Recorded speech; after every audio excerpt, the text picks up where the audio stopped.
The outside reflects the inner man, and the face expresses his whole character. Every human face a hieroglyph, which admits of being deciphered. Face of a man express exactly what he is, and if he deceives us, it is not his fault but ours. Indeed, the face of a man, as a rule, bespeaks more interesting matter than his tongue. The tongue only speaks the thoughts of one man, while the face expresses a thought of nature. The words of a man merely state what he thinks, more frequently only what he has learned, or it may be merely what he pretends to think.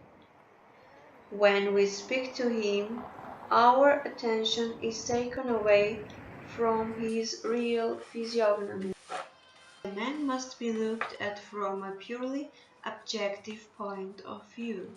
As soon as, for instance, there is the slightest sign of dislike or affection or fear or hope, or even the thought of the impression which we ourselves are making on him, as soon as anything of us subjective, the hieroglyphics become confused and falsified.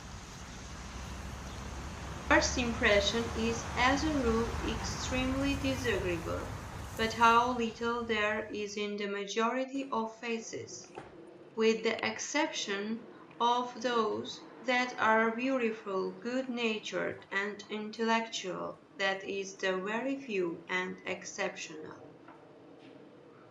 I believe a new face for the most part gives a sensitive person a sensation akin to a shock, since the disagreeable impression is presented in a new and surprising combination.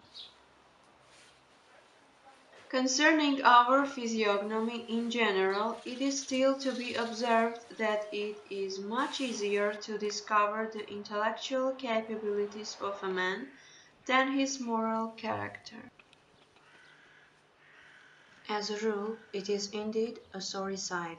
There are individuals whose faces are stamped with such naive vulgarity and lowness of character, such an animal imitation of intelligence, that one wonders how they care to go out with such a face and do not prefer to wear a mask.